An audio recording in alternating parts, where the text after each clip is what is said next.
Hello Booktube, my name is Elizabeth. Welcome back to my channel, Book as in Books. For today's video, for International Women's Day, I want to talk about a feminist book that I read recently. It is Happening by Ernaux, or in French, L'événement. I say this is a feminist book because it is about abortion. Now, I know this is a very sensitive topic and I can understand if you don't want to hear about this. So if that's the case, I suggest that you stop watching this video because that is what this video will be about. So Ernaux is a writer who is quite famous in France.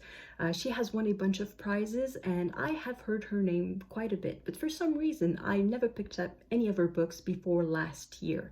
I read Shame last year and this is the second book that I read by her. And this second book really struck me. It is very powerful and I found it extremely well written. Not necessarily better than the previous one, but for some reason this time the language struck me more. So Ernaux was born in 1940 in a small town north of France to a very ordinary family, if I can say that. She had her mother was a stay-at-home mother and her father was just a worker who did not have any particular specialty, so they were not living on a big income. And she was the first of her family to go to university and to study. So when she found herself pregnant at 23, for her it was a catastrophe. She did not want that child because at the time, of course, having a child and having a career were not compatible. You had one or you had the other. If you were married and you had a child, well, you stay at home and you took care of your child. And if you were not married, you became some sort of outcast. But one way or another, you couldn't have both a child and a career. And she was not married, and as far as I know from this book, she had no intention of getting married, at least not to the particular boy she was going out with at the time. So when she found out that she was pregnant, she knew immediately that she wanted to have an abortion, but it was illegal. And the thing is, when abortion is illegal, is that it's not just that it's impossible to get an abortion, it's that you can go to jail if you try to have one. It's that if you tell someone you're pregnant and then they realize that 9 months later you don't have a baby, they can call the police and say, oh, that girl had an abortion. That means if anybody tries to help you, the person can end up in jail too. It means if you're turning to a doctor and the doctor accepts to help you, the doctor will lose his medical practice, his medical license. So it is a decision with a lot of consequences. So as soon as Ernaux learned that she was pregnant, that was the main difficulty. Who did she trust with her secret? Because it required trust for all of these reasons. So she takes us through every step, from the moment she learns she is pregnant, the people to whom she talks about it, all the steps that she goes through to try to figure out where she can go and whom she can talk to, and the mounting desperation as time passes and she still doesn't have a solution. And at some point, finally, she finds somebody who can help her, and she has to find the money because, of course, it's not just through charity.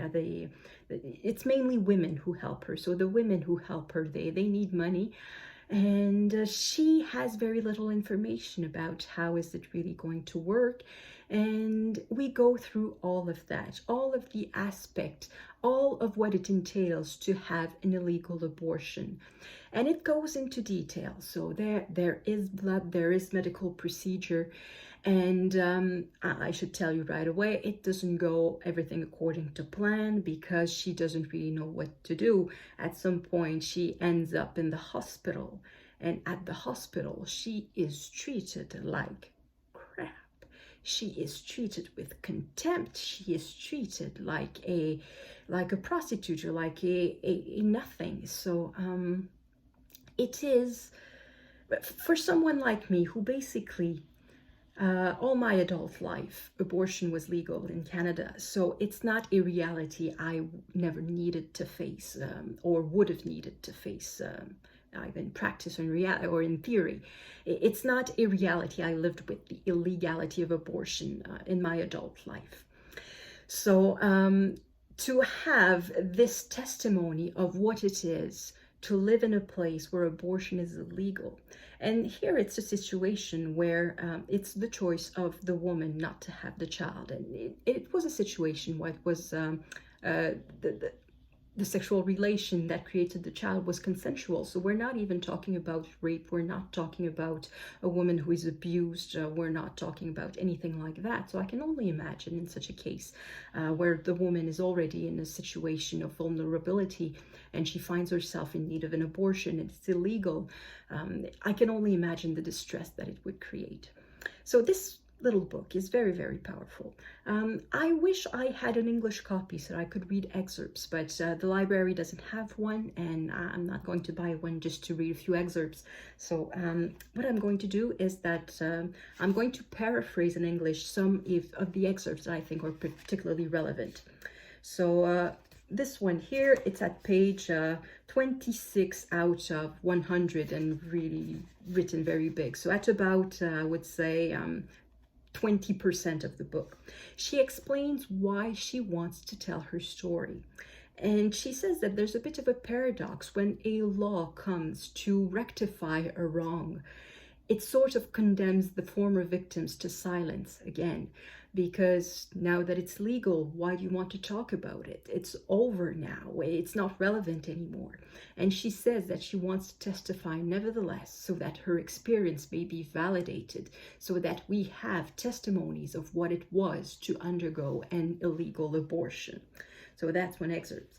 And then a little farther, about halfway through, she repeats again why she wants to go into so much detail, because by then we have some details of knitting needles inserted in her vagina and that sort of thing. So it is very gory in a way, but she wants to explain why she goes into so many details. It's not just to be sensational. It's not just to expose herself in a way.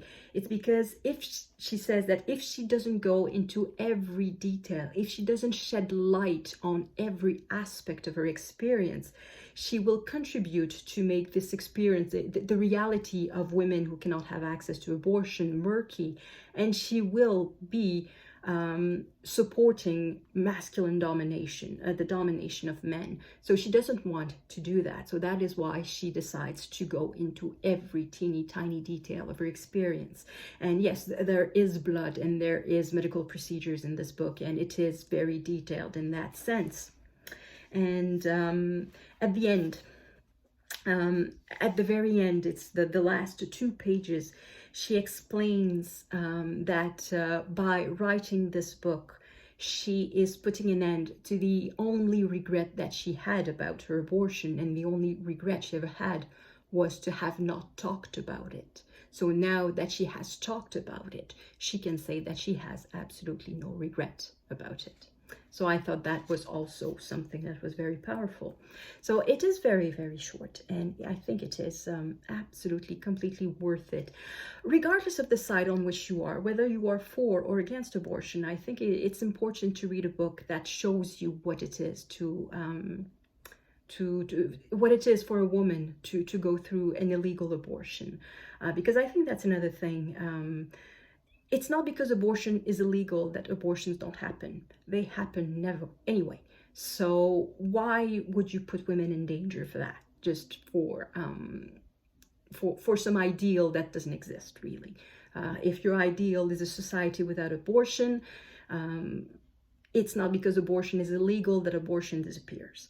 So that is why I think you should read this book regardless of what you think of abortion, however difficult it may be for you to read this book. For context, abortion became legal in France in 1975. It was a law that was adopted that said that abortion would be legal until for the first 12 weeks, I think, of pregnancy. And very recently that law was amended, and now abortion is legal until the 14th week of pregnancy. I said a bit earlier that in my adult life, I've never been in a situation where abortion wasn't legal in Canada. When I was a child, Abortion was illegal in Canada. It became legal in Canada in 1988. It's not so much that the government voted for abortion to become legal. It's really the work of the Supreme Court. At the time in Canada, there was a provision in the criminal code that said that basically abortion is illegal. All abortion is illegal. But then there were some other provision that said that abortion could be legal under certain circumstances, and these circumstances being if a special committee of the hospital agreed that the woman's life was in danger.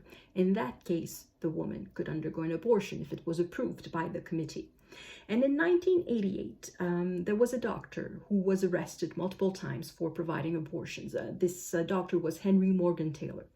And this Dr. Morgan Taylor pleaded that that particular provision of the criminal code was unconstitutional because it put women's life in danger. He basically claimed that it was not the fact that abortion was illegal that put women in danger. It was the second part of the provision, the part that said that it could be done under the circumstances, the very specific circumstances. And he said that it was that particular provision that was too restrictive.